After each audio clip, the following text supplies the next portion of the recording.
Que cosa se può bene. Oh, angeli vazesi.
Umfundisi umjado wasenelisiwe.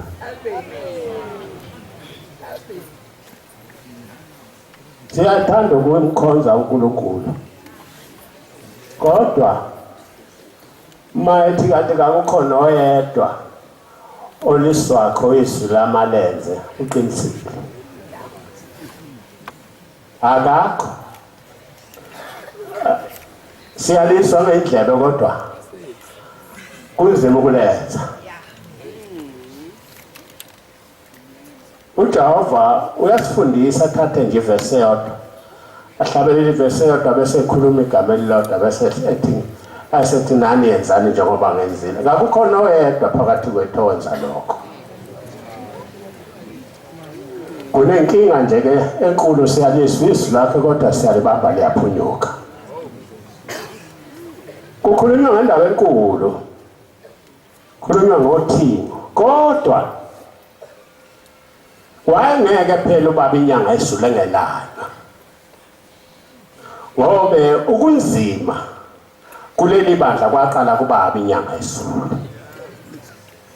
Ilapha zafike zashintsha khona izinto lapha kube aphenduka ohlele esihlalweni abe nezithe ezithatha ibhamu ziyokumdubula. Lokho kwaphoqa ukuze bahambe baye phezulu kwentaba bamlandele phezulu entabeni bawubulala abantu. Ngakho ke lokho esikhuluma ngakho kukaBaba uthi ngibona ukuthi umuntu uma esonda uyihlo nabangeke aza kusithande.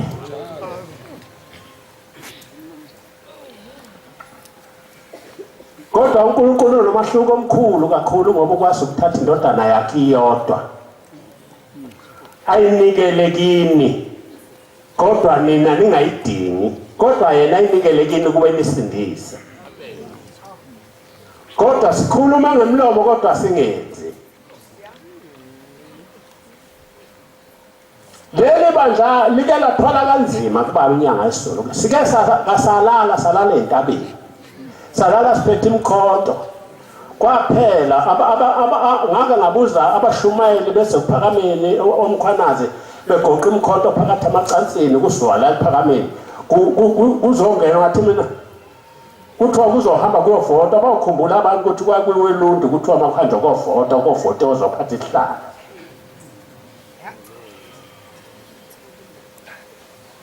Kwahlubuka abantu ababethembekile la ekhaya. Uma bekhuluma sikhuluma ngabantu abethembekile abaqali manje baqala lapho ngiyasithaba ukukhuluma ngalabo abantu ngoba bakhulu kanti kuba dumanzi kubasho.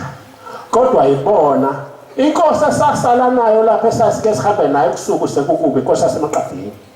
Amen. Eyayingalali sasihamba nayo kusuku igodlele libandla lifake ekhwapheni. Ngelinye ilanga kwawa amadoda kwashiya imoto kanzima. Ngikhuluma kodwa kwenziwa yini? Kwenziwa ngabantu abakhulu. Ibona abahlukanisa leli bandla. Abahamba bawudubula uNkulunkulu uqobo lwakhe phezulu entabeni bayithumela inhlamvu lephansi bechofa kuye phezulu. Manje ke imake kuhleziwe kukhulunywa mhlawumbe ukuxoxwa kungaxoxwa nje singakhuluma ngezinto eziningi. Kodwa ngiqonda ukusho ukuthi ukunzima kaqali lapho. Kusuka lapha akakho umuntu ongathanda indodana uyisemsondile.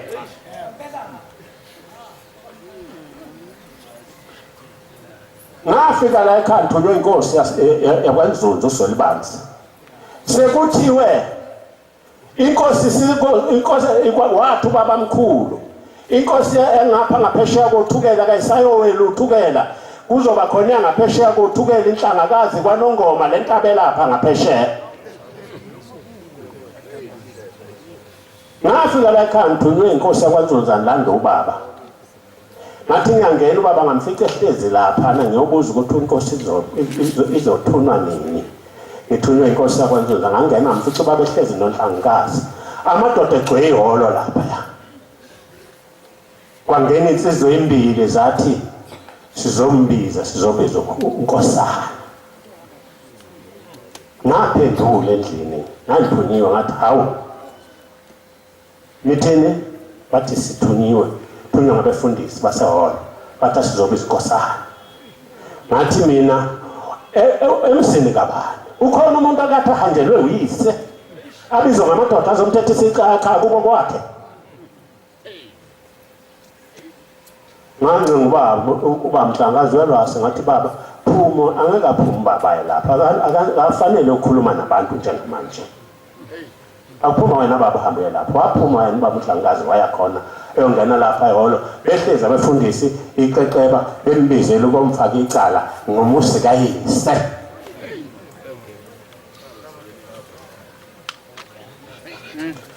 Sekuthiwa makangawela ubaba. Abafana bakaNkosana unkanyeze bathatha ibhamu bathi angahambe ngoDutshula. Imoto yafika yabhaja sonke nokwamandla usenenhlabathi laphana yangena athi shiyazi yakhishwa zingane zesikole ezayiphuma eQantayi ntambama sebehlulekile. Bayidudula bayikhipha bayisebethi abanitshela umjado amakhosikazi akamjado ukuthi mayifuna ukusila akahlala amiyeke ngapha kodwa mayengafuna ukusila makabamlande ngoba besisebulala yena nje beselapha. Ngaba nomsi waseJudiya. Esephumile ubaba lamzwana semhlabezile sahamba nangalandelwa ngamaveni amathathu ayisuka lapha ehamba noJipa.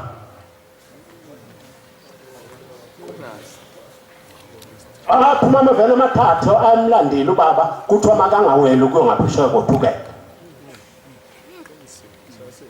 Uyabuza ubaba kimi uthi lento ngizokuyenza njani? Thi baba iyolanyulwa uwe tu. Uzoyilamla kanjani? Wathi mina wafika uwedwa kulelisa. Awungekho sotsha kwangekho sibhamu. Ibhamu zazikhona uNkulunkulu wakuletha phambi kwazo ngoba wazi ukuthi asikho isibhamu esizodubula wena. Okoshiwo uwe kuzokwenzeka ngoba kunjalo. Baphuma kwafika kwahlala kwathiwa kepha phandle amaphoyisa. Kwahlala baphuma abaseJudiya wafika uNzunzu inkosi endala kwahlala kwathiwa shima ngagcikeni. Lapha athi khona uNgidi noNzunzu wathi ngenama police station amathathu. Ngineshowa nomphuzini neGingindlovu. Wathi ama police station nginawo lezi ibhamu eniphethe khona nami nginazo. Ngaguqa endlini. Ishubile ihlezi ethule. Inono yaseSulwini ethula kanyakazi ithula ihlezi thethu. Ngakho kwasethi ufuna ukukhuluma nemtata ngathi baba. Wasethi khuluma. Ngase ngikhuluma lento ngisho ngathi Nkosi yamakhosi akakho lamlalempi ngaphandle kwakho. Yolanyulwa uwe Mtungwa. Kuphela wafika uwedwa kulelise. Thina sifanele ukucela ingilozi ukukhipha wakhe amabutho aseSulwini azoqeda lena. Wamemeza inkosazana. Wathi ayihambe yothatha imbenge endlini kwalanda imbenge kwanikelwa ngaso leso sikhathi lapha wasukuma khona baba wakhipha isibusiso wangena endlini kwasala kwasuka isiqongololo ngaphansi komthombo uJibhanana nalaba balapha kwakuwolowolo kwatholakala ukuthi inoni singene endlini ehlezi kayisahamba ilapha kwabizwa khona umdlulu ukuthi abahambe balande impahla la ekuseni akasabuyele emuva. Ngikhuluma ngokuthi ke bantwana bakaNkulunkulu lokude ukhawu lona oluhanjiwe ngiphuma ku-10 Daka 27 zokhuluma lokhu bese ngiyeka ku-10 Daka 27 April kuzokwenziwa i-birthday yakhe eNakhuzeni eGrisika ngaya kuye kuseni ngathi ngingafuni kufika incwadi ephuma kuNdebelo ebhalwe uNdebelo uthi ucela ukuba ngihambe ngiyokwenza umthandazo ngiyovula isishamthetho eNakhuzeni eShowe eNtumeni ngaya kubaba ngangafuni ukuhamba kwilanga le-birthday ngase ngiyakubaba ngathumela baba kunodabula umngalanda kube lula wathi hamba uhambe noNkulunkulu kwaphela sophondweni kimi ngabuyela endlini ngagqoka ngathatha indlela ngahamba kanti ulandisa inkinga ufuna uba ngothatha lento ayazikho ukuthi uyihlele ngoba yonke into ihlelwa lapha mnamanazana ungabona uhamba wena uyoyenza ihlelwa laphana umhleli munye phakathi kwethu sonke njengoba singakanje umhleli munye bantwana bakaNkulunkulu ngahamba athi mafika eNtumeni wangena uMadlala umbishop oyinkonzo ngase ngilandwa nami sengithiwa mangihambe ngiyogibela ngithandaze ngase ngifika lapha nami ngikhumula icathulo lapha estage ngase ngilalelani ngikuqala ngaphambi koba ngitshene noma uyabona nizokhathazeka nimbona ngikhumula icathulo njengoba nimbuza ukuthi ngikhumulelani ngathi uthisha umuntu uphasa kuthisha amfundisakho ilo muntu akakho ufuna ophase ifundeni zomunye uthisha angamfundisanga lokho engwenzakho ngikwenziswa zifundise uthisha ofundise mina ngakho ngase ngiguqa phansi ngithandaza estage owayephethe uhlelo kwaku uhedela ngathi mphuma lapho ngoba ngakhuluma ngathi hawu Manazaretha nathi kade nithi nina Nkosi sikelele ubaba eAfrika kakaze lento ayisebenze lapha eSouth Africa kwafika into kuyona nikhululile ninikele izitulo enhlezi kuzo bese ngisabelela ngathi bongane ojawo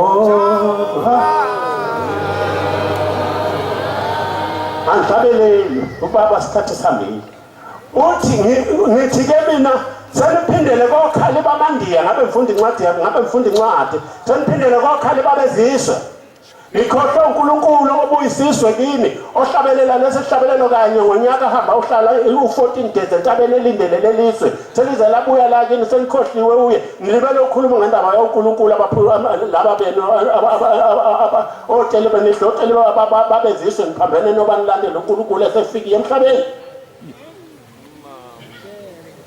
ilapha ngaphuma khona ke ngathola indaba kaBaba yokusayiniswa kaBaba ukuthi usayiniswe kanjani ngiphuma lapho ngiphuma amaphoyisa amabili andindile bese ngithatha sengiyalapha uNakhuzu Ndebele afika athi awunemjado Khosi usihlikiza kanjena sibulala kanjena ngicabanga nibulali bengikhuluma usiyafela ke lenkulumo uthi ke uBV wena Ndebele uhlulekile ukuphatha isifundazwe sakwaZulu uhambe wawudala inkinga wathatha abantu abawu14 wabahlanganisa abantu abangaphezulu kuka10 million wathi mabawukhanda isivumelwano soba kuthathwa abantu abangaphezulu kwemiliyoni wabafaka kubantu abahlukana belwile bazokwachitheka igazi wena namhlanje basayinisi yobahlanganisa ilapha ke kuvela khona uNdebele ethi mina kangikwazi lokho ilapha sengizawuthola khona uma obesemnyangweni kaNdebele uvundla bese lolanda udaba ethi mthatha kwakumfundisa uvundla ilapha sekhuluma khona ukuthi le ndaba inde manje ngeke sayikhuluma kodwa ngikhuluma nawushekelela lokhu ngoba isingaselihambe uNkulunkulu ninge izinto azenzayo uthi ufunda mina nganginomthetho sathi masiqeda umgwaqo lokhu kwakhe oganda wakho oyebuhleni ithini sasithole leyo thende uthi ke ngase ngimlanda unakhuza kwalandiwa lo sekuphakameni ulokhuza ucimba uthi sasa siba bathathu sasa sathola ithende enye kwaNongoma lapha kwafika kwakhishwa khona ubaba oDolfo umthethwa wafika wavula yena inkonzo ophendula ubaba ukuba be umuntu kube huye uNkulunkulu kwaNongoma. Ngakho ke uthi kuvunja ithina sahlanganisa leli tulo lokuthi umthethwa uyena wathi leli bandla uzolithatha alinikeze lo mfana wasephakameni indeki indaba ngasethi mangenzele iappointment bena ngamenzele iappointment kubaba wafika ke eGibisile lapha wafika khona wathi umthetho ufuna ukongena ngahlala inyawo ngathi angeni umuntu la endlini ungakuzongena lapha hamba ohlala lapha naphansi ngoba ngangazi ukuthi kokhulunywa ngendaba kade yenziwa uye indeke indaba manazaletha baba uNkulunkulu wamakhosi ngiyabonga Jehova ngasiqeda indaba zakho amen.